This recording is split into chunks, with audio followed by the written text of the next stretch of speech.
Bienvenue sur Licorne, le podcast. Je suis Hello, podcast manager, mais avant tout entrepreneur. Ici, je te partage mon quotidien et tout ça sans bullshit, vraiment, parce que y en a marre des langues de bois. Si t'aimes l'humour de beauf, les blagues carambars et les gros mots, bienvenue, let's go!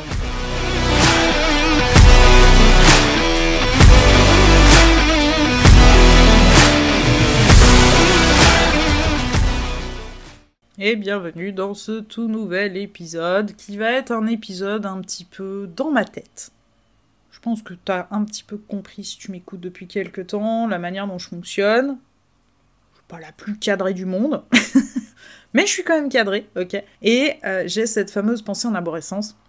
Et donc là, c'était vraiment un sujet, en fait, où ça va partir dans tous les sens, ok. Ça partira en couille à un moment ou un autre. Donc ne te focus pas sur un seul truc.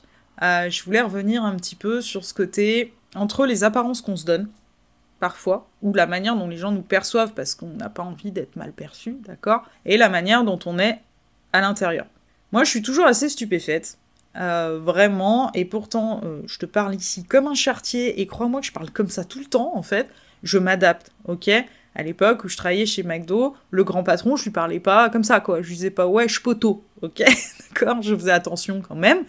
Les conseillers régionaux, pareil. J'avais quand même la petite blagounette. Aujourd'hui, tu vois, je côtoie les élus de ma commune. Et oui, alors quand je suis très fatiguée, des fois, il y a des mots qui sortent. Ça a donné comme ça un quiproquo avec le maire de ma commune, assez drôle pour le coup. Mais moi, j'ai bien rigolé. Lui a été un peu étonné. Voilà, parce que je reste une fille. Et que, franchement, on se dit les paillettes, tout ça, une nana, pas un mot plus haut que l'autre et tout. Ouais, j'ai été élevée comme ça. Effectivement, tu dois pas faire un métier d'homme, pas un mot plus haut que l'autre. Faut rester à ta place. Je pense que ça te parlera. Faut rester à ta place. Et honnêtement, depuis très petite, j'ai toujours su que j'étais pas la petite fille sage que tout le monde pensait.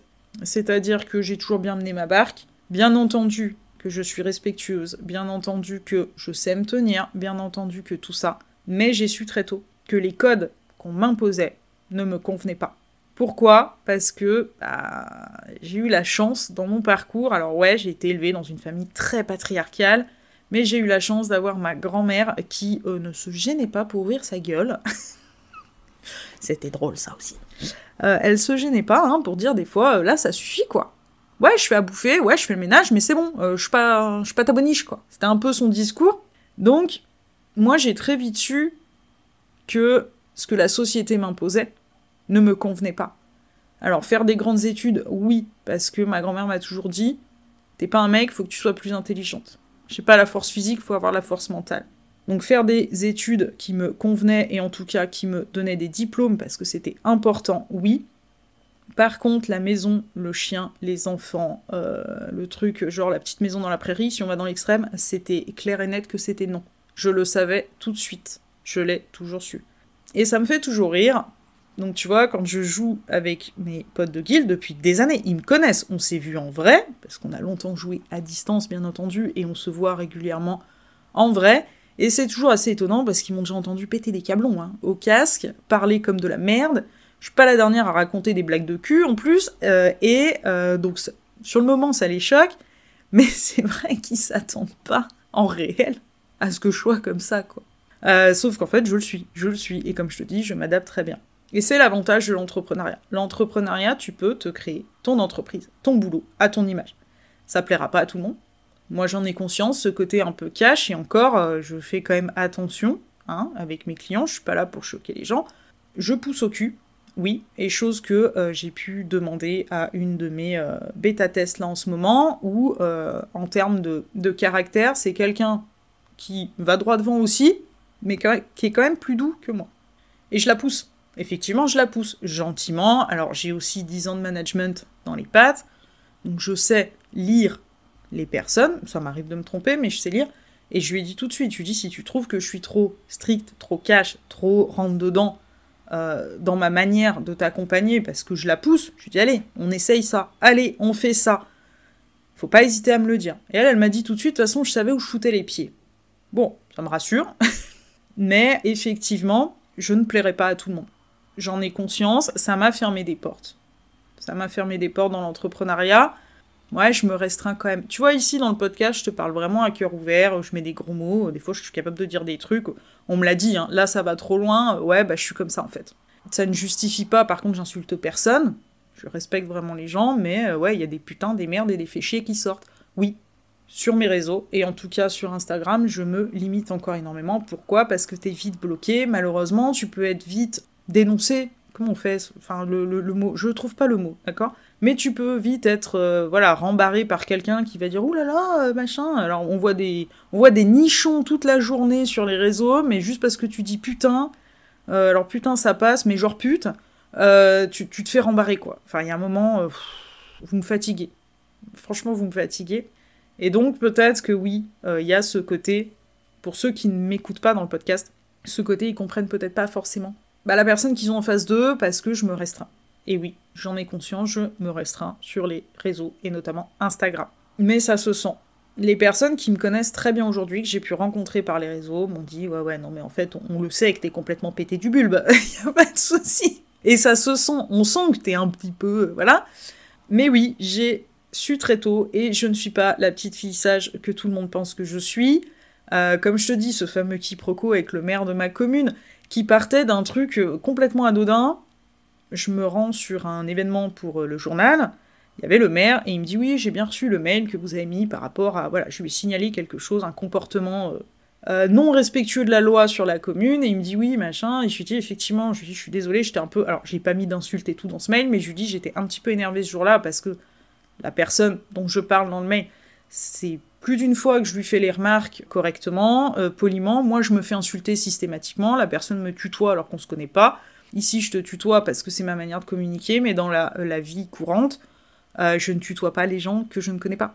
Parce que pour moi, c'est un manque de respect, je vous vois les gens, et quand la personne, moi je lui dis vous, et qu'en retour, je me prends un ta gueule, sale pute, et qu'elle me tutoie, ouais, non, j'ai plus envie d'être gentille, d'accord ?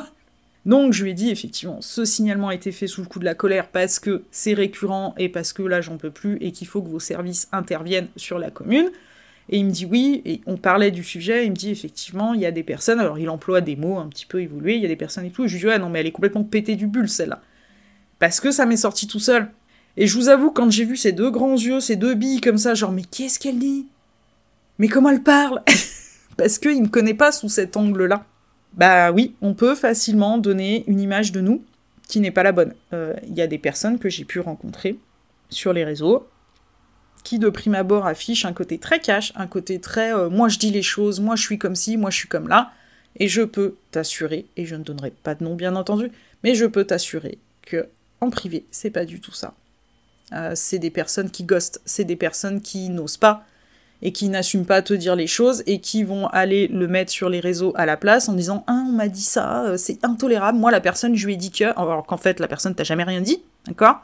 Donc oui, si tu viens m'écouter ici et que tu me découvres en vocal, je suis navrée de te dire que je parle comme une poissonnière, mais c'est comme ça. Sur les réseaux, comme je te dis, je me restreins notamment à l'écrit, après en vidéo c'est un peu moins ça, notamment dans mes stories, mais c'est un petit peu moins ça. Mais je suis pas la petite fille sage qu'on me demande d'être.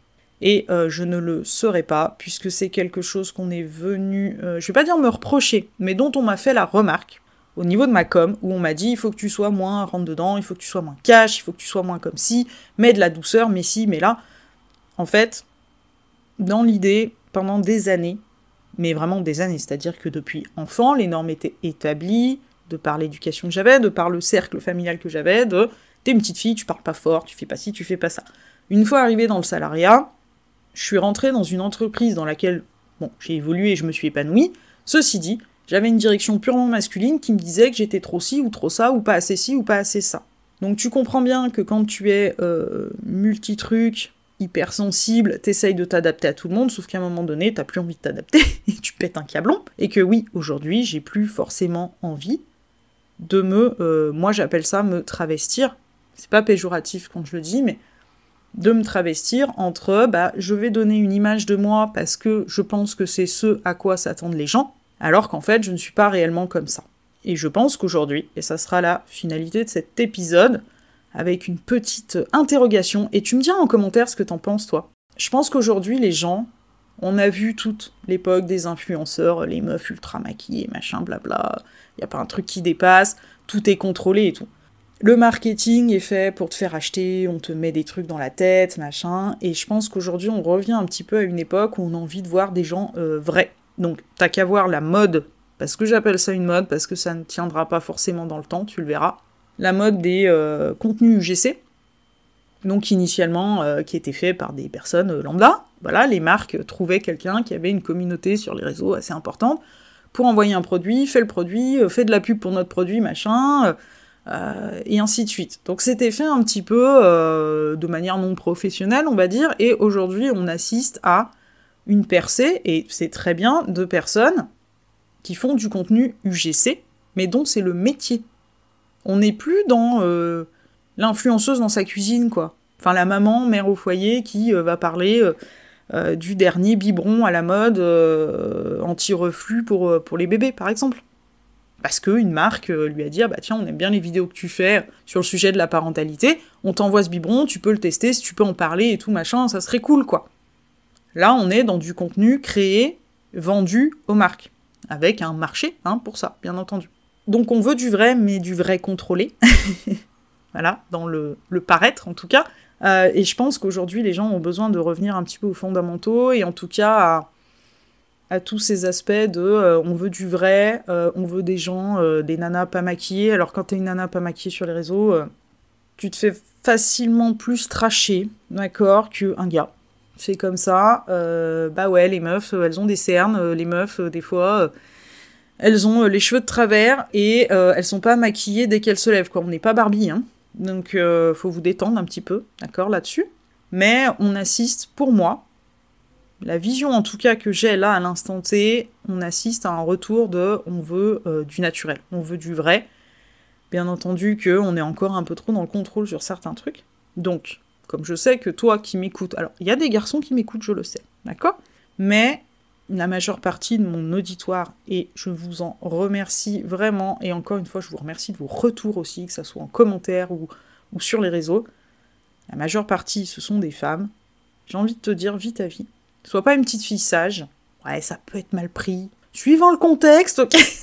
Mais arrête de t'enfermer dans ces trucs-là. Ici, tu vois, je t'ai vraiment fait le parallèle entre, comme je suis sur les réseaux, où je suis quand même assez cash, mais je me limite, et dans le podcast, où c'est en totale liberté, je te parle vraiment avec ce que j'ai sur le cœur.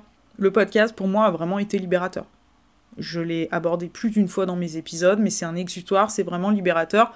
Je trouve qu'on peut vraiment... se laisser aller, tout en étant poli, façon de parler, mais voilà, tout en respectant aussi les gens qui nous écoutent.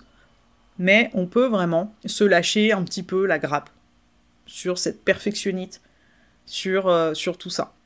Donc c'est vraiment un super support. Honnêtement, un super support de communication. Aujourd'hui, t'en as de plus en plus qui se lancent.